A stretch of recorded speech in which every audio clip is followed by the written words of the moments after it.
안녕하십니까. 공인중개사 법령 및 실무를 강의하는 신정환입니다. 오늘은 개업공개사 등의 금지행위를 공부하도록 하겠습니다. 이 개업공개사 등의 금지행위 총 9가지로 규정이 되어 있는데 매 시험마다 한 번도 빠지지 않고 출제가 되는 파트에 해당이 되니까 잘 정리해서 알아두셔야 되는 사항에 해당이 됩니다. 개업공개사 등의 금지행위는 공인중개사법 33조에서 규정을 두게 되는데 먼저 이 암기를 하고서 이 세부적인 내용을 알아두셔야 되는데 어떻게 암기하시면 되느냐 하면은 매매는 서로 협조하여 보수를 받는 것이 중요사항이나 쉬면서 그냥 쉬는 게 아니라 1-1 1년이 지역이나 1,000만 원이 벌금에 처해지는 사유에 해당이 되고 그 다음에 증서를 직접 거래하여 투기하거나 시세를 조정하기 위한 단체 구성은 금지가 된다. 3-3 3년이 지역이나 3,000만 원이 벌금에 처해지는 사유에 해당이 됩니다. 그래서 이제 위에 네 가지는 1년이 지역이나 1,000만 원이 벌금에 처해지는 사유에 해당이 되고 밑에 5가지는 3년이 지역이나 3,000만 원이 벌금에 처해지는 사유에 해당이 됩니다. 여기서 이제 시세 단체 요거를 노란 걸로 써놓은 이유는 이게 이번에 새로 첨가가 된 규정이죠. 그러니까 이번 시험에는 시세 단체 어떻게든 문제가 나와야 되는 이런 파트에 해당이 되는 겁니다. 그러면 이제 그 매매부터 살펴보도록 하겠습니다. 매매는 중개대상물의 매매를 어부런 행위가 금지행위에 해당이 됩니다. 중개대상물의 매매를 어부런 행위가 금지행위에 해당되니까 토지의 매매를 어부런 행위 금지행위에 해당된다. 아파트의 매매를 어부런 행위 금지행위에 해당된다. 분양권의 매매를 어부런 행위 금지행위에 해당된다. 토지, 건물, 아파트, 분양권 전부 다 중개대상물이니까 중개대상물의 매매를 어부르는 행위 금지행위에 해당된다. 협조하여 무등록 중개업자와의 협조행위를 금지하게 되는데 개업공개사가 무등록 중개업자를 통해서 중개를 받거나 무등록 중개업자에게 자기의 명의를 이용하게 하는 행위가 금지행위에 해당되는데 여기서는 개업공개사가 무등록 중개업자임을 알면서 무등록 중개업자와 협조하는 행위가 금지행위에 해당이 됩니다. 그러면 모르고서 협조를 했을 때는 이거는 금지행위에 해당되지 않는다는 얘기죠. 보수, 개업공개사가 합법적으로 받을 수 있는 보수는 중개보수 외에 뭐는 봐도 된다. 실비. 그래서 이제 중개보수와 실비를 초과해서 금품을 받았을 때는 명목여하를 불문하고 금지행위에 해당이 된다. 금, 돈을 받는 것뿐만 아니라 품, 물건을 받는 것도 금지행위에 해당이 되는 겁니다. 그런데 개업공개사가 초과수수가 금지가 되는 것은 중개보수입니다. 중개보수는 중개를 했을 때 받는 보수가 중개보수가 되는 거죠. 그러니까 분양대행이라든가 권리금계약 체결을 알선을 해준다든가 컨설팅은 중개에 해당된다 안 된다? 안 된다. 그렇기 때문에 중개보수 적용되지 않는다. 그러니까 보수를 얼마를 받든 금지행위에 해당되는 것은 아니다. 그래서 이제 요거는 우리나라 대법원 판례에서도 나오게 되는데 분양대행과 관련하여 교부받은 금원에 대해서는 중개보수의 제한을 받지 않는다. 그래서 이제 우리나라 대법원 판례가 됩니다. 또한 개업공개사가 보수를 초과해서 받기로 약정만 했을 때는 금지행위에 해당된다 안 된다? 안 된다. 보수를 초과해서 달라고 의뢰인에게 요구를 했을 때 금지행위에 해당된다 안 된다? 안 된다. 순가중개계약을 체결했을 때 금지행위에 해당 안 된다. 보수를 초과해서 받기로 약정하고 요구하고 순가중개계약을 체결한 것만은 금지행위에 해당되지 않고 현실적으로 보수를 초과해서 손에다가 꽉 쥐었을 때만 금지행위에 해당이 되는 겁니다. 또한 개업공개사가 보수를 초과해서 받았다가 초과분을 돌려줬을 때 금지행위에 해당된다 안 된다? 해당된다. 초과해서 받는 순간 금지행위에 해당되는 것이고 돌려주느냐 돌려주지 않느냐는 관계가 없는 겁니다. 그 다음에 이제 네 번째는 중개상물의 거래성의 중요성에 대한 거짓된 언행입니다. 중개상물의 거래성의 중요성에 대한 거짓된 언행을 금지하게 되는데 언행, 말과 행동을 금지하게 됩니다. 요 네 가지에 해당됐을 때 1년이 징역이나 1,000만 원이 벌금에 처해지는 사유에 해당이 되고 그 다음에 증서, 주택청약, 예금증서 등의 매매 교환 등을 알선 중개하거나 그 매매를 어부라는 행위가 금지행위에 해당이 되는 겁니다. 근데 이 주택청약, 예금증서 요거와 구별해서 알아두시는 개념이 바로 분양권과 분양증서가 되죠. 분양권, 분양증서는 이미 분양을 받은 권리입니다. 분양을 받는 순간 특정 동과 호수가 지정이 되고 하면은 이거는 현재 존재하고 있지는 않지만은 장래에 건축될 건물로서 중개상물이 된다는 게 판례가 됩니다. 그 다음에 직접 중개인과 직접 거래를 하거나 쌍방, 거래당사 쌍방을 대리해서 계약을 체결하는 것을 금지하는데 쌍방 대리만 금지가 되는 것이지 일방 대리는 금지행에 해당되지 않는다. 그래서 이 개업공예사 등의 금지행에서 문제가 나올 때 이 직접 거래 사례 문제가 나왔을 때 틀릴 가능성이 가장 높습니다. 그래서 이제 특히 주의해서 알아두시는데 첫 번째, 직접 거래는 누구와 거래했을 때만 직접 거래다. 자기 의뢰인과 거래했을 때만 직접 거래에 해당이 된다. 두 번째는 매매교환 임대차를 불문하고 보수를 받았는지 여부를 불문하고 승낙 여부를 불문한다.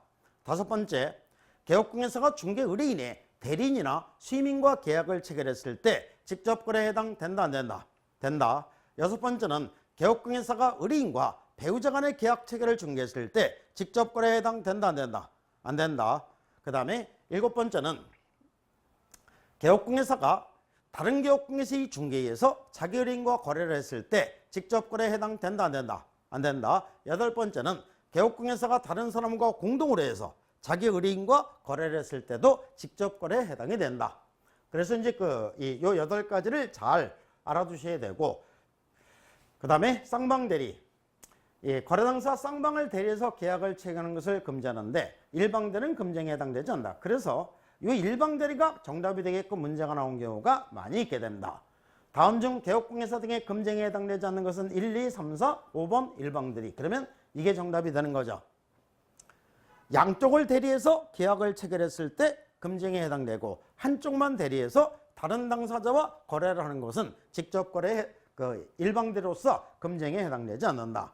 그 다음에 투기, 미등기 전매기 등 부동산 투기를 조장하는 행위가 금지행에 해당이 됩니다.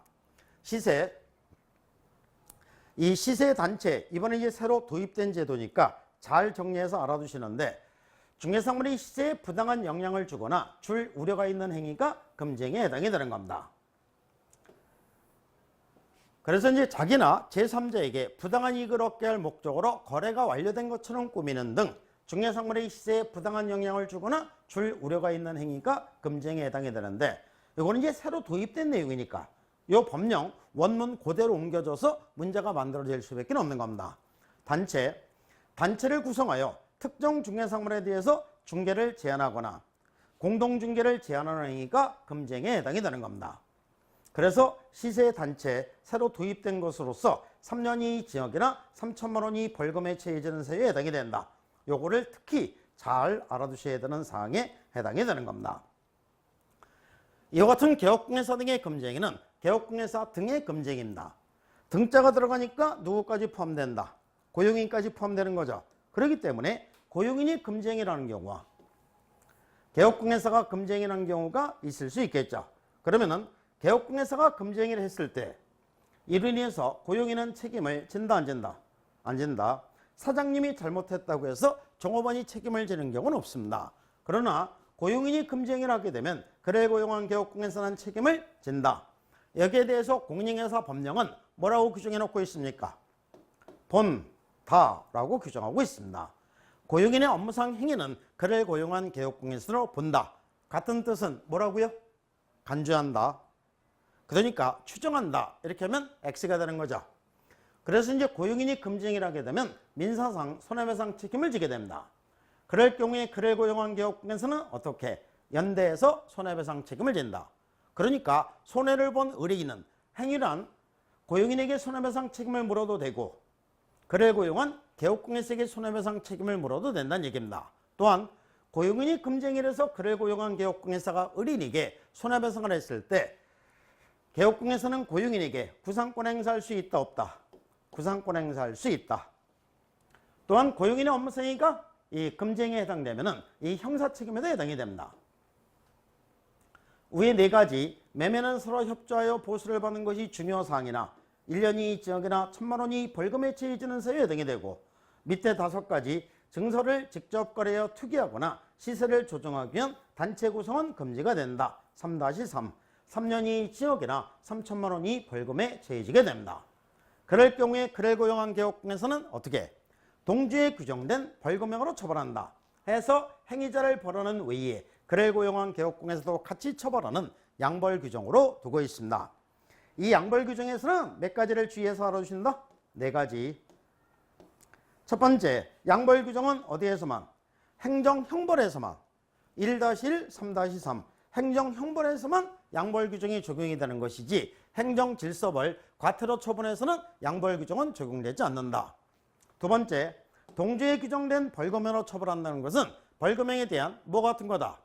법정형, 법에서 규정된 형이 동일하다는 얘기지 똑같은 액수의 벌금을 선고해야 된다는 것은 아니다. 세 번째, 양벌 규정에서는 뭐가 있다? 단서 규정이 있어서 단, 개업공예사가 고용인의 위반 행위를 방지하기 위해서 해당 업무에 관하여 상당한 지휘와 감독을 게을리하지 아니한 경우는 그러하지 아니하다. 여기서 그러하지 아니하다는 무슨 뜻이다? 벌금형을 선고받지 않는다. 그러니까 손해배상 책임을 지지 않는다. 이렇게 맥스가 되는 겁니다. 그 다음에 양벌 규정에 따라서 그를 고용한 개업공예사가 300만 원 이상의 벌금형을 선고받았을 때 결격사에 해당된다 안 된다? 안 된다. 요거 네 가지를 주의해서 알아두시면 되고, 또한 고용인이 금지행위를 하게 되면 이 금지행위는 행정상의 책임에도 해당이 되는데 자격정지처분서에 해당이 됩니다. 그럴 경우에 그를 고용한 개업공예사는 대신해서 행정상의 책임을 지게 됩니다. 대신해서 행정상의 책임을 지게 되는데 이 금지행위에 대한 행정상의 책임은 어디에 해당된다? 상대적 취소세유. 그래서 이 금지행위가 상대적 취소세에 해당된다는 것부터 잘 알아두셔야 됩니다. 그래서 금지행위는 상대적 취소세이다. 금지행위는 상대적 취소세이다. 금지행위는 또 상대적 취소세이다. 잘 알아두셔야 되는 사항에 해당이 됩니다. 이렇게 해서 이제 오늘은 개업공예사 등의 금지행위를 공부하셨는데, 그럼 이제 문제가 어떻게 나올 수 있나 한번 보겠습니다. 문제 1. 다음 중 개업공예사 등의 금지행위에 해당되지 않는 것은? 해당되지 않는 것을 고르라는 얘기입니다. 건축물의 매매를 업으로는 행위. 이 건축물이 중개대상물이죠. 그러니까 중개대상물의 매매를 업으로는 행위. 금지행위에 해당된다. 2번. 개업공예사가 소유주로부터 거래에 관한 대리권을 수여받은 대리인과 직접 거래한 행위. 금지행위에 해당된다.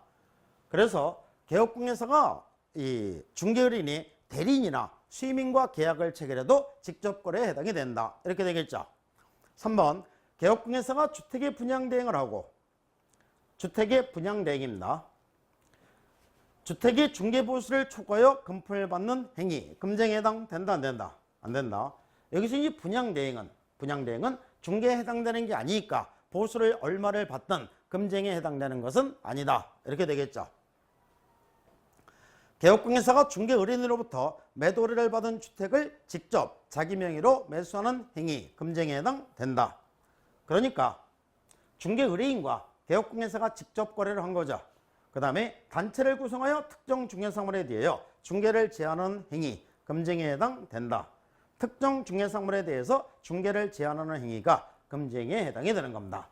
그래서 정답은 3번이 정답이 되는 겁니다. 그 다음에 이제 문제 2.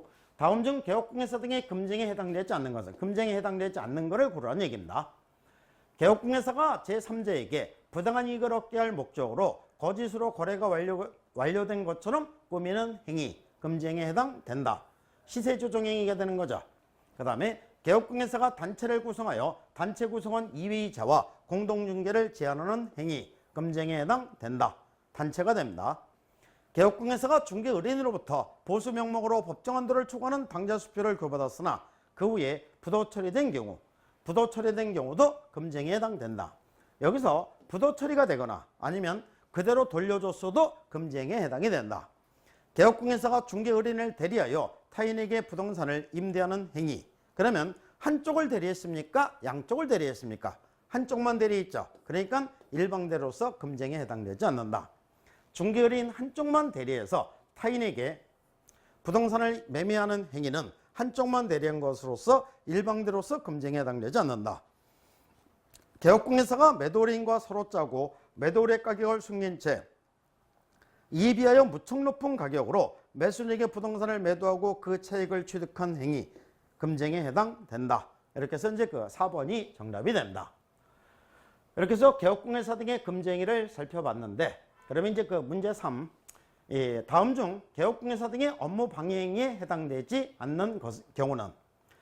개업공예사 등의 업무 방해행위. 이것도 이제 새로 도입된 제도에 해당이 됩니다. 금지행위와는 조금 구별되는 개념이 되는데 총 5가지가 규정이 되어 있습니다. 안내문, 온라인 커뮤니티 등을 이용하여 특정 개업공예사 등에 대한 중개를 제한하거나 제한을 유도하는 행위, 업무방해 행위에 해당이 된다.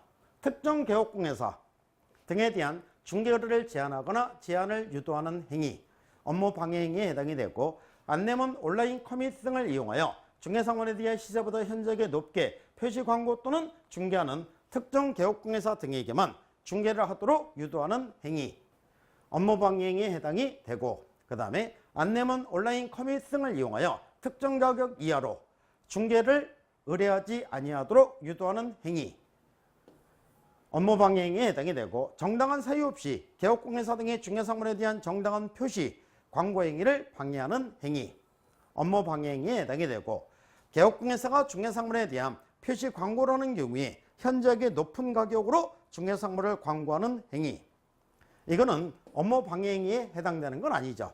개업공개사가 한 행위니까. 요거는 이 허위 광고 금지 해갖고 요거는 500만 원 이하의 과태료 처분세에 해당이 되는 겁니다.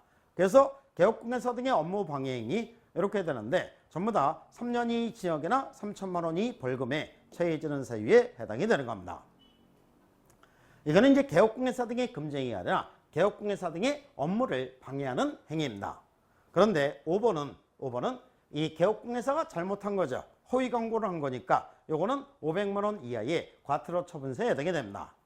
그래서 이제 개업공개사 등의 업무 방해 행위 이번에 역시 새로 첨가된 규정입니다. 새로 첨가된 규정이니까 이 법령 원문 그대로 옮겨져서 문제가 만들어질 수밖에 없으니까 이 법령 원문 그대로 옮겨졌을 때 이 맞는지 틀리는지를 찾을 수 있게끔 알아두시면 되는 겁니다.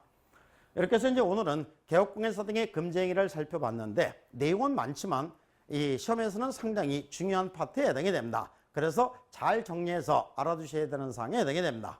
감사합니다.